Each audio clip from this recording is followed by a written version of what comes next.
Hello বন্ধুরা, আসসালামু আলাইকুম। পাপড়ি মাশরুম অ্যান্ড অ্যাগ্রো ফার্মের পক্ষ থেকে সবাইকে শুভেচ্ছা। আশা করি সবাই ভালো আছেন। একজন শ্রদ্ধেয় উদ্যোক্তা জানতে চেয়েছেন মাশরুমের শুকানোর পরে গ্রেড কিভাবে নির্ধারণ করা হয় এবং এ গ্রেড রাখার উপায় কী।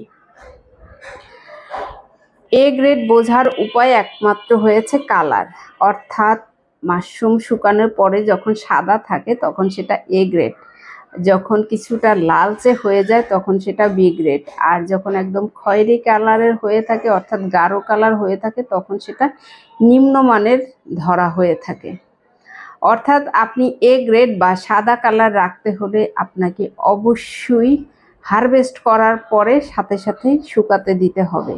যখন আপনি ফ্রিজে 3 দিন 4 দিন রেখে কালারটা নষ্ট হয়ে যায়, তারপরে যখন আপনি শুকাতে দিবেন তখন একদম এ গ্রেড কালারটা থাকবে না, সেক্ষেত্রে আপনাকে বি গ্রেডের কালার হয়ে যায়। অর্থাৎ সরাসরি যখন আপনি হারভেস্ট করার পরে এ গ্রেড করার উদ্দেশ্যেই আপনি শুকাচ্ছেন তখন এ গ্রেড রাখতে পারবেন।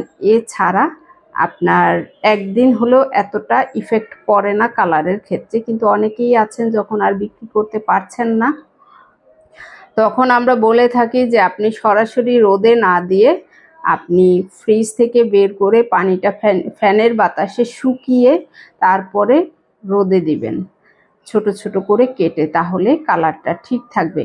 কিন্তু একদম এ গ্রেড করতে হলে আপনাকে সবার আগে প্রায়োরিটি দিতে হবে আপনি হারভেস্ট করার পরেই এ গ্রেডের উদ্দেশ্যে আপনি রোদে শুকাচ্ছেন, এ বিষয়টা মাথায় রেখেই আপনার এ গ্রেড করা উচিত। তবে কালার একটু সমস্যা হয়ে গেলেও এটা অনেকাংশেই কাজে লাগে, এটা খুব একটা মুশকিল না, কিন্তু আপনাকে মাথায় রাখতে হবে শুকানোরও কিছু নিয়ম আছে। আপনি কাপড়ের উপরে শুকাতে দিয়ে আবার আরেকটা কাপড় দিয়ে ঢেকে দেওয়া উচিত, কারণ এতে আপনার ধুলাবালির থেকে আপনাকে সেফ থাকতে হবে এবং কালারটাও ঠিক থাকতে হবে। আশা করি ভিডিওটি দেখে উপকৃত হবেন। ভালো থাকুন, সুস্থ থাকুন এবং নিজ ঘরে ঘরে মাশরুম চাষ করে নিজের পুষ্টির চাহিদা মিটিয়ে তুলুন এবং পরিবারের পুষ্টির চাহিদা মিটিয়ে তুলুন। ভালো থাকুন। আল্লাহ হাফেজ।